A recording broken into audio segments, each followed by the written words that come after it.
टाकले बघा तुम्ही लोहगावकर, वातावरण टाईट केलंय. आणि या सगळ्याचे रिंग मास्टर आहेत हे आमचे आमचे धोंडू भाऊ. खरं सांगू, भगवान शंकराच्या घरातले रिंग मास्टर आहेत गणपती बाप्पा, आणि लोहगावच्या सप्ताहाचे रिंग मास्टर आहेत आमचे धोंडू भैया. लहान वय आहे पण किती प्रेमानं माणसं बांधून ठेवावीत हे धोंडोपंतांकडनं शिकलं पाहिजे आपण. आदरणीय पानबुडे गुरुजी आहेत, ज्येष्ठ मंडळी आहे. एवढ्या कमी वयातल्या लेकरानं एवढी वयस्कर माणसांचा विश्वास संपादन करत महाराष्ट्रातल्या गुणी मंडळीची एक मूठ या गावात बांधण्याचं काम केलंय.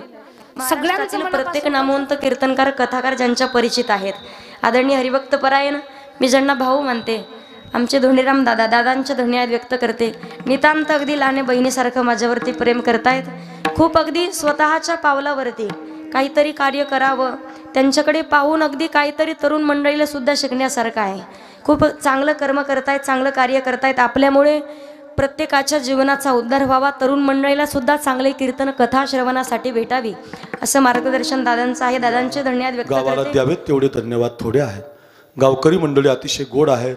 तरुण मंडळी एका विचारानं एकत्रित येतात आणि मोठा भव्यदिव्य कार्यक्रम आपल्या लोहगावला आपण आयोजित करतात, आणि त्याद्वारे आपल्या गावाचं असणारं आमच्यावरचं प्रेम, आणि त्या प्रेमसंबंधातून गेल्या वर्षी पण काल्याचं, याही वर्षी कालाच होता, पण थोडी मला अडचण असल्यामुळं, माझी तारीख रिकामी नसल्यामुळं मी मधली सेवा घेतली, आणि आमच्या धोंडीराम दादानं, आमच्या जिवलग मित्रानं ही सेवा आमच्या पदरामध्ये घातली, आणि त्या संबंधातून आज पुन्हा एकदा आपल्या लोहगावला येण्याचा योग निर्माण आहे. अतिशय सप्ताह कमिटीच्या वतीनं त्याने जबाबदारी त्याच्याकडे सोपली. अहो जेचकडे जाता येत नाही, वकिलाच्या माध्यमातून जावं लागल.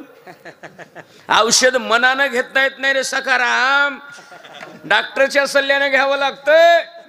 मग सप्ताह कमिटी धोंडूपंत दादाकडे जबाबदारी सोपवली. म्हणले बाबा कार्यक्रम, मी म्हणलं कार्यक्रम आहे, तारीख देतो, ऍडजस्टमेंट करतो, इकडे इकडे करतो, पण नियोजन म्हणले बाबा लई भारी. म्हणलं कस काय? म्हणले आमच्या गावामध्ये ज्येष्ठ नागरिक हजारो विद्यार्थी घडवले, त्याचे मुलगा घडायलेत, ते आमचे शंकर महाराज गुरुजी. त्याला जर कीर्तन आवडलं, पाकिट काय मागता म्हणले, एक हप्ताच भरतोय बुवा. वा वा वा म्हणलं असला माणूस खमंग शंकर गुरुजी मला. ते बरं झालं, लई दिसाला आमच्या धोंडोपंत दादानं शंकर गुरुजीचं खातं ओपन करून दिलं चांगल्या पद्धतीनं. त्यालाही मनापासून संप्रदायाच्या वतीनं आणि गावकरीच्या वतीनं तुम्हाला उदंड आयुष्य लाभो. कलशस्थानी शोभणारी सेवा करण्याचं सद्भाग्य मला लाभलं, परी माझे दैवापार नाही. गेल्या वर्षी मला आमंत्रित केलं होतं, याही वर्षी आमचे श्री हरिभक्तीपरायण